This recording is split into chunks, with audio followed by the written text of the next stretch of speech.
حکیم الامت مجدد الملت حضرت مولانا اشرف علی تھانوی نور اللہ مرقدہ لکھتے ہیں کہ مجھے خوب یاد ہے کہ کانپور میں میرے ایک پیشکار تھے جن کی پینشن ہونے والی تھی۔ وہ میرے ساتھ ظہر کی نماز کے لیے کچہری کی مسجد میں جایا کرتے تھے۔ ایک دن میں نے اسے کہا کہ خان صاحب، اب تو آپ کی پینشن ہونے والی ہے، ظاہر ہے کہ بعد پینشن تو رشوت چھوٹے ہی گی اور اس وقت آپ توبہ بھی کریں گے، لیکن اس وقت کی توبہ مجبوری کی توبہ ہوگی اور محض زبانی توبہ ہوگی، عملی توبہ نہ ہوگی۔ اب آپ کی پینشن کے دن ہی کتنے رہ گئے ہیں، چند ماہ ہی باقی ہیں۔ اگر آپ ابھی سے رشوت لینا چھوڑ دیں اور بالکل توبہ کر لیں تو آپ کو عملی توبہ نصیب ہو جائے گی۔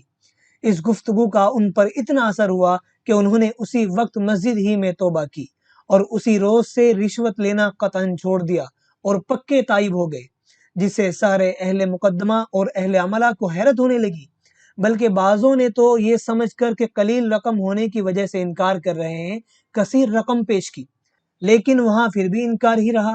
بعد کو وہ حضرت والا سے بیعت بھی ہو گئے اور تا دم آخر دینداری کی زندگی بسر کی۔ اللہ تعالیٰ ان کی مغفرت فرمائے۔